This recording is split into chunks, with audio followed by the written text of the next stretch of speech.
was there when it all began, when they first tapped the #1 blast furnace in 1915. He was little more than a boy, just turned 16 himself. He joined BHP instead of going to the war. He said sometimes he wasn't sure he'd made the right decision. Not that it was a war, but sometimes it felt like it. Battling the machines, the fiery beast they call a furnace, and the management. They fought the management. He was there through the lockouts. Now that was war. But he never went to the real war, and I was glad, or we'd never have met. Him on his bike coming home from work from BHP. In some ways, it was just as dangerous. He always said how good it was, then he'd curse it in the next breath. He ran out of breath. He was glad when young Robbie followed in his footsteps. We both were proud, Boilermaker's apprentice. It was the beginning of a tradition. We thought it would always be there. Ran out of steam like Edward. We thought BHP would always be there. What about Port Kembla? Newcastle. What about the workers? We'll give them a bonus. Extra money to stay on. Retraining programs. Employment programs. We'll give them an arts festival.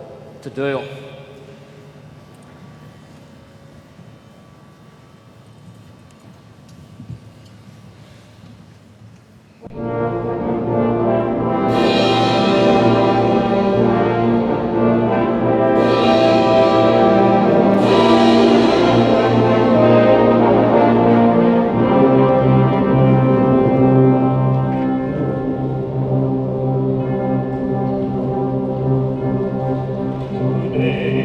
September 30th, in Newcastle steelmaking ends, BHP shuts down the furnace, the end of an era's scheme. Today, September 30th, Newcastle steelmaking shuts down. All was is calm and they do their job. Now steel's waiting some other time.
father used to work at BHP during the First World War, and I worked there during the Second.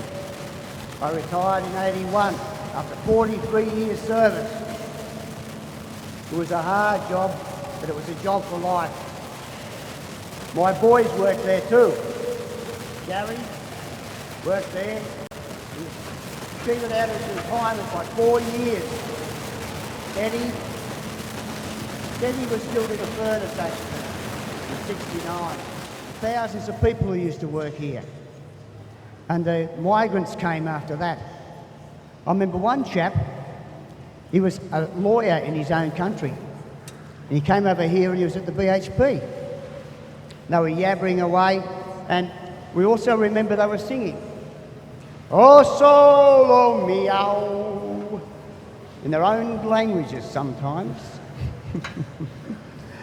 I remember once when Irish came in drunk on shift, and we locked him in the locker room and we did his shift for him.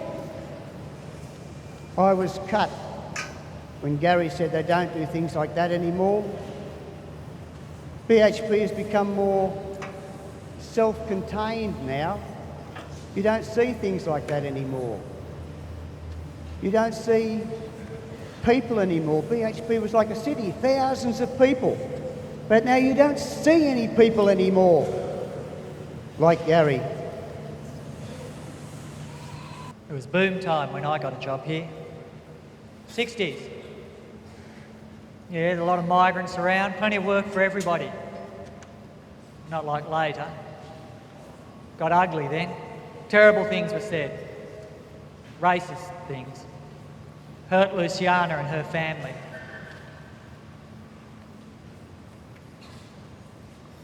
I easily got a job at BHP. I was a BHP man. You'd been here. Ted was still here. Plus Grandad, he'd only just retired, he had. He'd be so ashamed if he were alive today. I know who he'd blame. Management. It was always clear to him. Us and them, that's how it was in the old days. They reckon it's changed now. I don't know. He would never have bought all this employee-friendly stuff they're trying to foist on us. Hasn't done us much good either. We're still out in our bums, aren't we? I managed to avoid the 80s sackings and the early downturn in the 90s. I thought I'd make it through to retirement. If they'd stuck to their original date, I would have. Seems like decisions don't have anything to do with people anymore. It's all about money. They even offer us, enticements to stay on. Retraining programs, re-education, re-employment. They even give us a bloody arts festival. They ask us to bring everything that we value and put it in a room so people can see it. Then they're going to pack it up at the end of it, box it and throw it away. I don't understand. I heard, for what it costs to close this place down, they could keep it running for another 10 years. You figure that. Management knows. Maybe Dad would have been right. Management is to blame. I don't understand.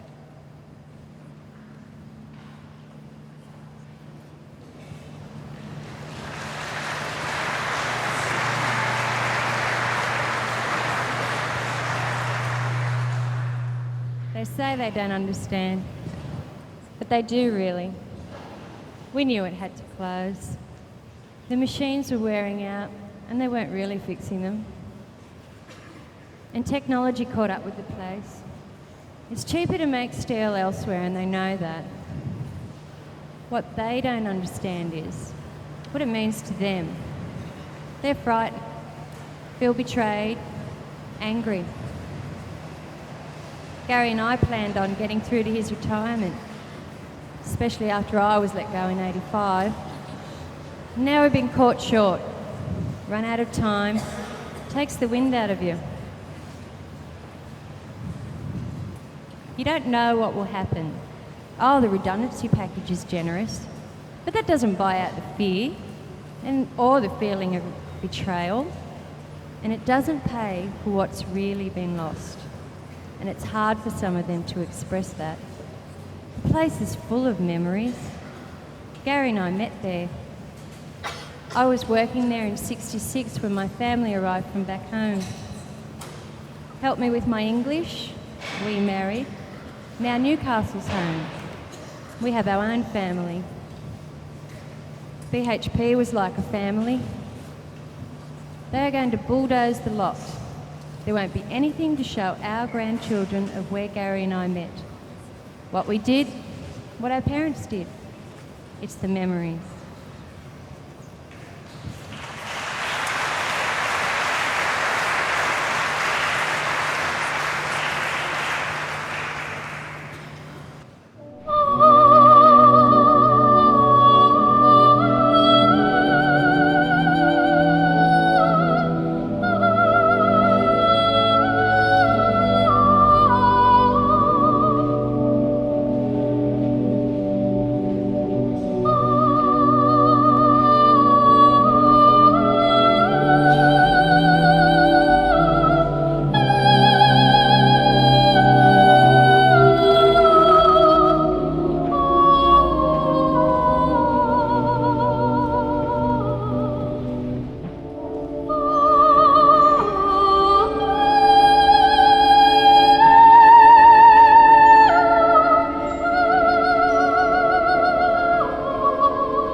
It really isn't as bad as what Dad makes out.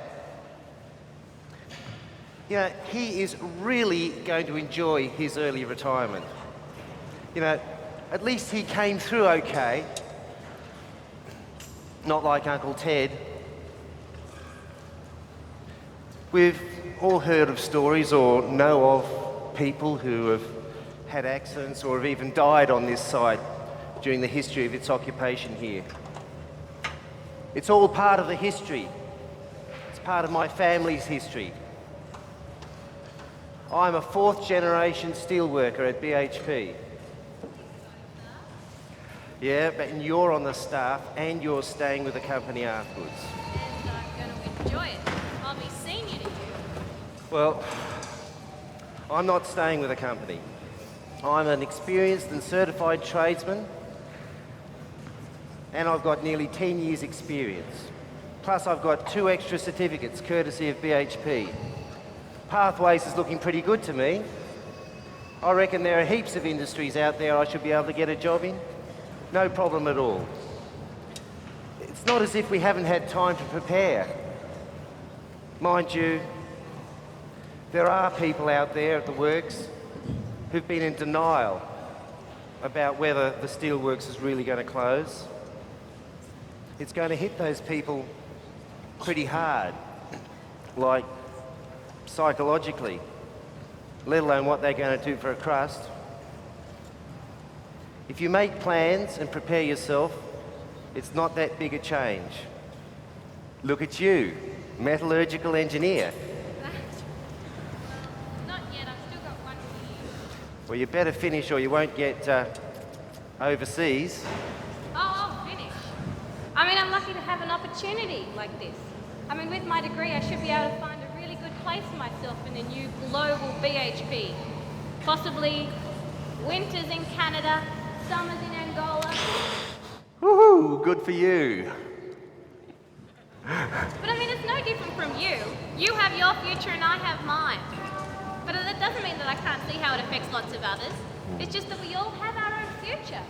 You, me, Mum, Dad, even BHP. Newcastle may even be glad to be rid of it.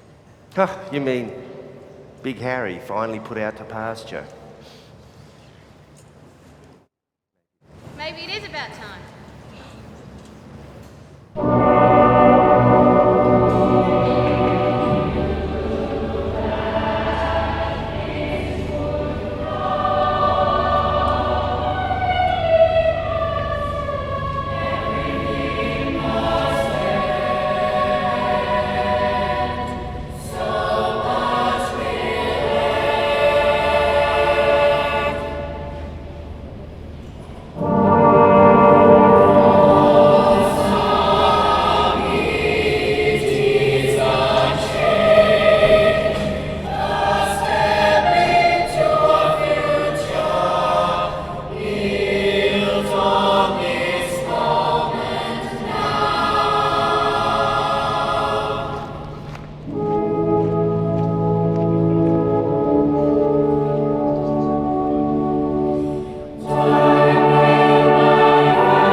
I don't understand it really.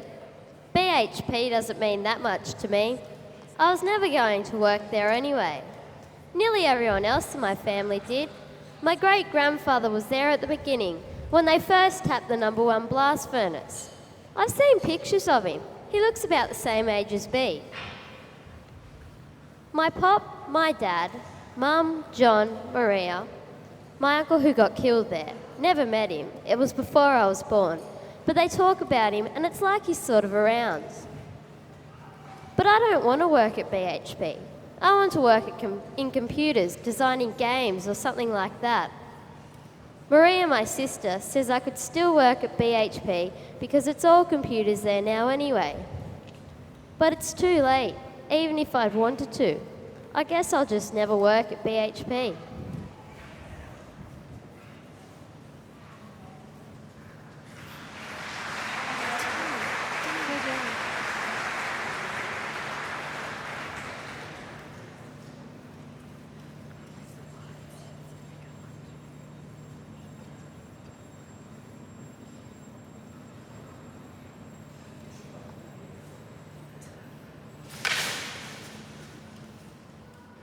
Look, the furnace.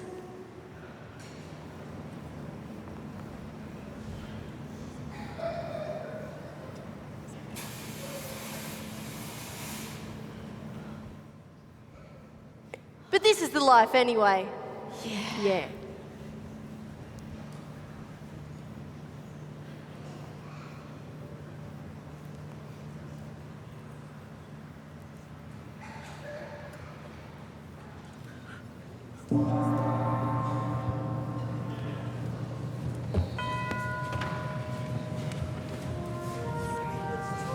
Steel making's gone,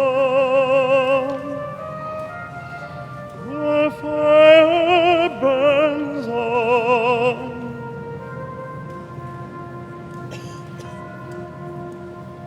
Men and women of steel made BHP.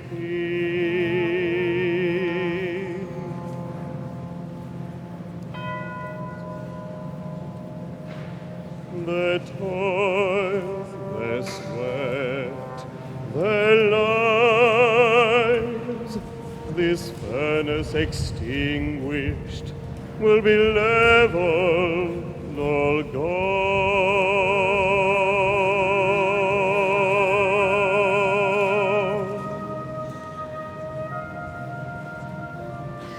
The hearts of men and women of steel,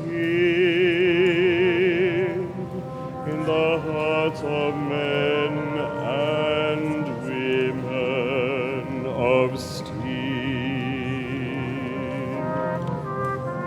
and the fire burns on.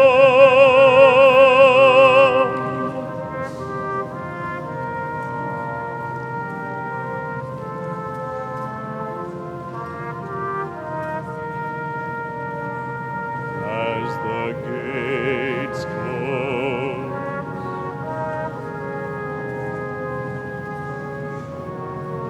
as the gates close, those left remain, the people of Newcastle,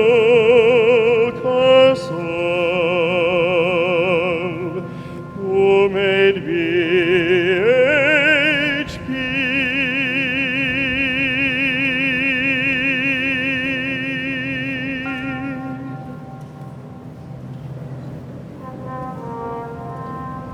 And the fire burns on, and the